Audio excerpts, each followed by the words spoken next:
ओम शांति। हंसा दीदी कहती हैं कि दादी जानकी जी मुझसे हमेशा कहती थी कि हंसा मेरी सखी है। मुझ में शुरू से ही सेवा भाव था। हंसा दीदी कहती हैं, हमारी ज्ञान पाठशाला के निमित्त आत्मा शरीर से बुजुर्ग थे और उन्हें कैंसर भी था। जहां हंसा दीदी क्लास करती थी वहां की जो क्लास कराने के निमित्त थी वो बुजुर्ग थे और उन्हें कैंसर था। इस वजह से वे अपनी कुर्सी और कुशन लेकर चलते थे। जब भी वे क्लास में आते तो मैं ही उनकी कुर्सी कुशन सेट कर रख देती और वापस जाते वक्त भी उन्हें मदद करती थी। ऐसे ही हम दादी के लिए भी देखते थे कि कहां पर हम उनकी मदद कर सकते हैं। उन दिनों दादी जयंती दीदी के साथ बहुत माना 8 से 12 मास विदेश यात्रा करती थी।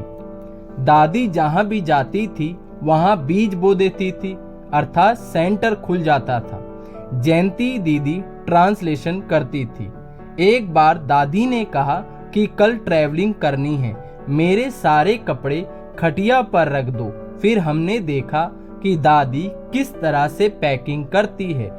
उसके बाद से हम भी उसी तरह से दादी का सामान पैक करके तैयार कर दिया। साथ ही जयंती दीदी का सामान तैयार कर देते। टोली, सौगात और सहते का बैग भी तैयार कर देते। यात्रा से वापस लौटने पर उन दिनों दोनों के कपड़े 8-8 जोड़ी अर्थात लॉन्ड्री में ले जाते, सुखाते, प्रेस करते, फिर पैक करके रख देते। इसी रीति से उन्हें जो मदद चाहिए वे हम कर देते थे। हंसा दीदी बताती हैं, दादी की सेवा का शुभ अवसर। दादी लंदन में हर नुमा शाम के वक्त कहीं ना कहीं क्लास कराने जाती थी। कभी कभी क्लास कराने 2 से 3 घंटे की दूरी पर भी जाना होता था तो लौटते वक्त रात के 11 बज जाते थे। लौटने पर दादी सेंटर के दरवाजे की बेल बजाती और कोई ना कोई बहन आकर दरवाजा खोलती। मुझे पहली बार जब यह पता चला तो बहुत आश्चर्य लगा कि दादी इतनी बुजुर्ग है, ऐसे कैसे हम सो सकते हैं, परंतु मैंने कुछ कहा नहीं। इसके बाद मैं रात को दादी के पास माना वापस आने का इंतजार करती और दादी की गाड़ी की हेडलाइट की रोशनी से समझ जाती कि दादी आ गई तो तुरंत दरवाजा खोलकर दादी को लेने बाहर दौड़ती। तो कभी बारिश हो रही होती तो छाता भी साथ ले जाती और कभी बर्फ भी होती। फिर हाथ पकड़कर दादी को उनके कमरे में ले जाकर बैठाती और दूध गर्म करके लाती, दादी को पिलाती, फिर सुलाती। इस रीति से मैं महसूस करती कि दादी की उम्र बहुत है, हम दादी को अकेला नहीं छोड़ सकते। हंसा दीदी ने बताया, दादी ने अपने कर्मों से बहुत कुछ सिखाया। दादी को कुछ शारीरिक तकलीफ आदि होती थी तो हम दादी के साथ रहती थी।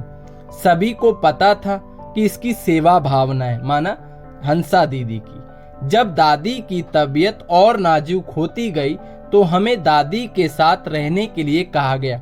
दादी के हार्ट में स्टंट डाला, गॉल ब्लडर का ऑपरेशन हुआ, मोतिया बिंदु का भी ऑपरेशन हुआ। जब दादी का ऑपरेशन हुआ तो हम दादी के पास हॉस्पिटल में रहती। भारत में तो मरीज के साथ रात में रिश्तेदार रुक सकते हैं, परंतु विदेश में हम अस्पताल स्टाफ से कहती कि हम उनकी बेटी हैं और इन्हें इंग्लिश नहीं आती, हम इनके साथ अंदर रुकेंगे। वहां दादी के बेड के पास कुर्सी पर बैठकर सारी रात गुजारते। कभी झुटका भी आता क्योंकि नींद भी कम मिलती थी, परंतु दादी ने हमें अपने कर्मों से बहुत कुछ सिखाया था। जब दादी कभी नहीं कहती थी कि थक गए हैं तो हम कैसे कह सकते हैं, दादी कर सकती है तो हम क्यों नहीं कर सकते। दादी के साथ रहते रहते मैं समझती गई कि किस रीति से दादी का ध्यान रखना है। दादी के हेल्थ के बारे में हम विस्तार माना डिटेल में सीखते गए।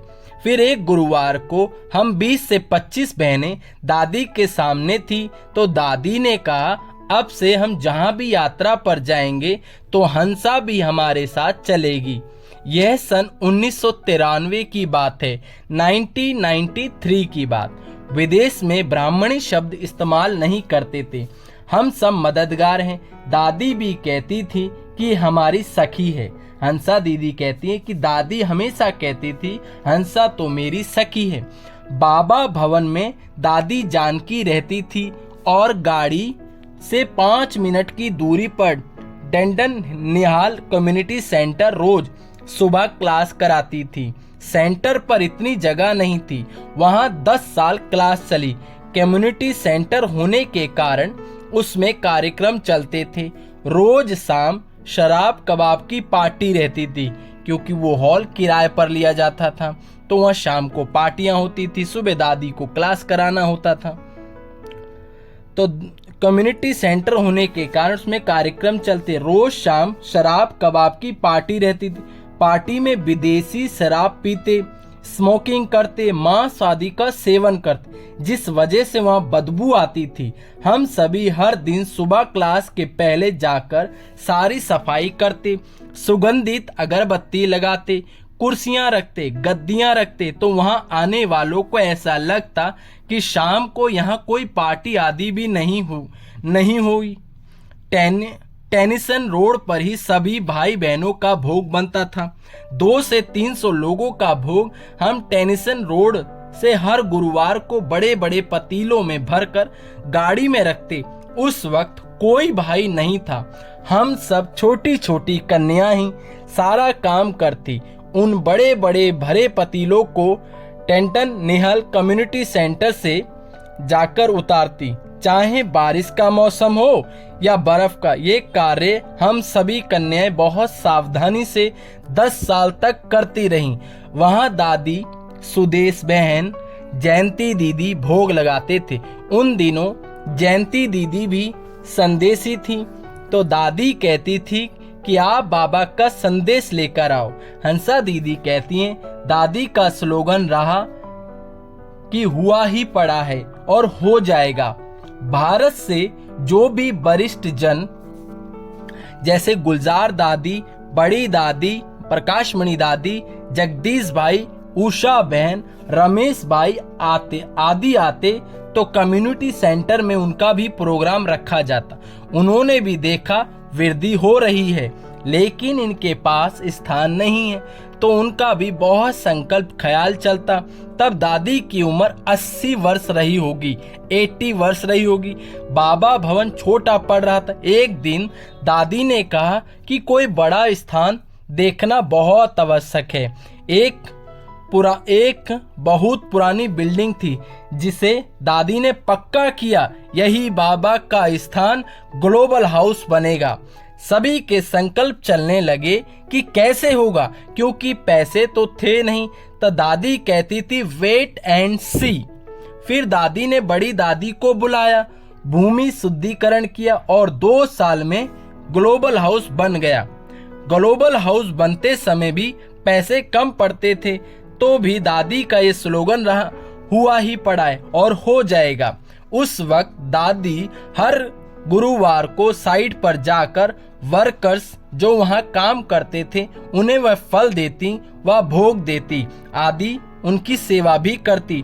टोपी पहनकर बहुत रुचि से सभी जगह पर दृष्टि देती, देखती कि कैसे बना रहे हैं आदि।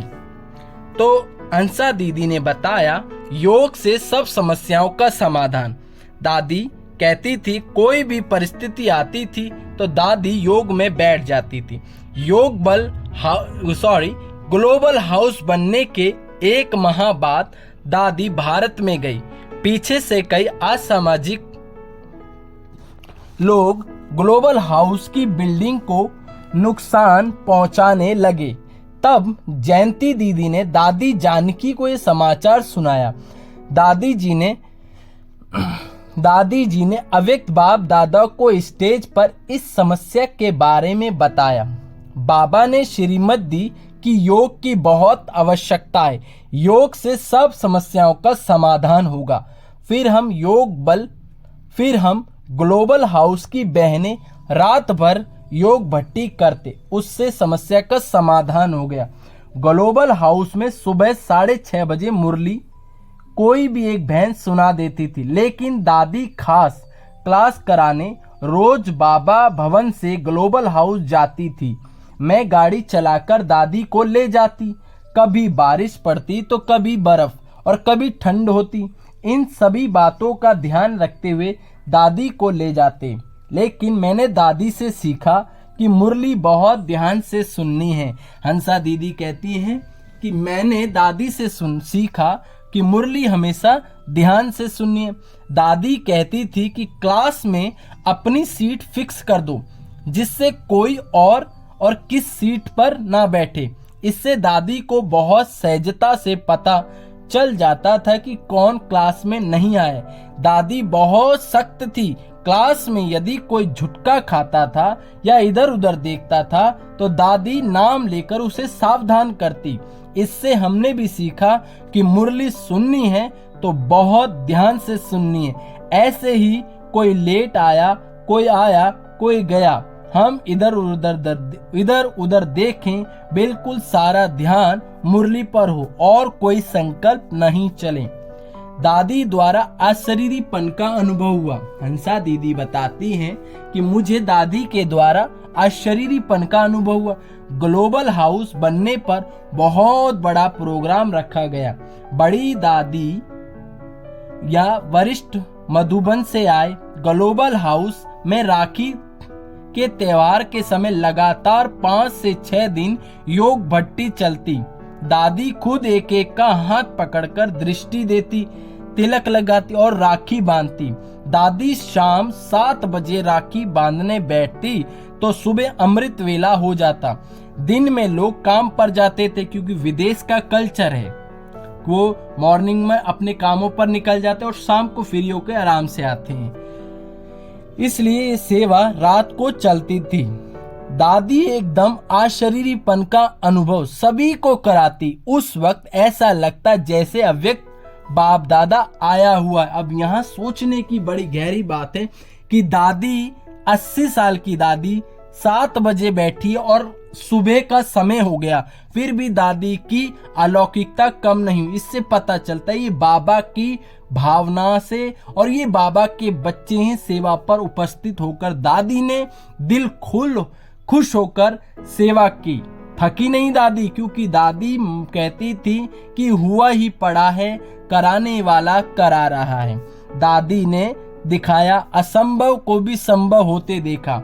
हंसा दीदी कहती, मैंने असंभव को भी संभव होते देखा। एक बार राखी के दिन एलर्जी होने के कारण दादी का चेहरा, होठ सूज गए थे, तो सभी ने कहा दादी आप रेस्ट करो, जयंती दीदी, सुदेश दीदी राखी बांध देंगी। दादी ने कहा नहीं, मैं ही राखी बांधूंगी।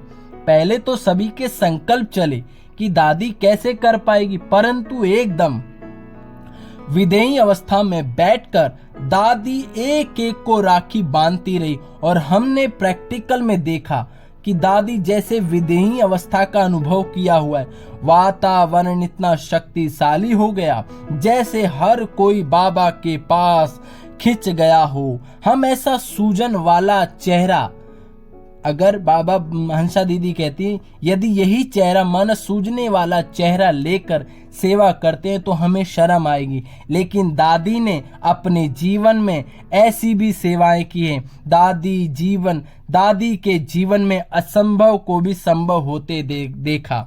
तो ऐसी आदरणीय दादी को हम सब ब्राह्मण कुलभूषण दिल से सत प्रणाम करते हैं। मोर डिटेल जानने के लिए आप अपने नज़दीकी ब्रह्मा कुमारी सेंटर जाएं और इस चैनल को सब्सक्राइब करें। और आपको दादी जी के अनुभव के बारे में कैसा लगा, आप हमें अपने कमेंट के द्वारा जरूर बताएं। Thank you for watching and listening. ओम शांति। थैंक यू हंसा दीदी, जो आपका इतना सुंदर अनुभव है।